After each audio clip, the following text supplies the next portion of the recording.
સુરમા ભોપાલી ગૃહમંત્રીએ અને ગુજરાતના ભૂપેન્દ્રભાઈ પટેલ મુખ્યમંત્રીએ એક માણસે ગુજરાતની જનતાને એવી અપીલ નથી કરી કે મહેરબાની કરીને દારૂ, જુગાર, પ્રોસ્ટિટ્યુશન, ચરસ, ગાંજો અને ડ્રગ્સના ચાળે ચડતા નહીં.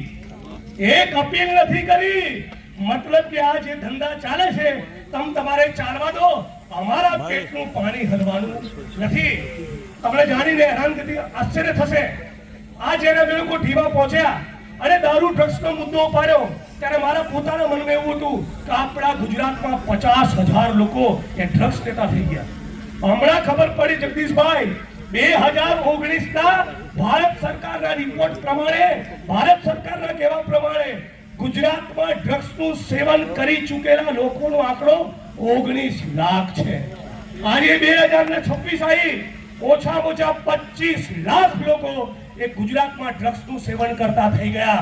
પણ છતાં ગુજરાતના ઉચ્ચ IPS અધિકારીઓ અને ગાંધીનગરમાં બેઠેલો મંત્રી એમની લાંચ વૃત્તિ અને ભ્રષ્ટાચારની વૃત્તિના કારણે આ ગુજરાતની ધરતી સાથે ગદ્દારી કરતા શરમાતા નથી.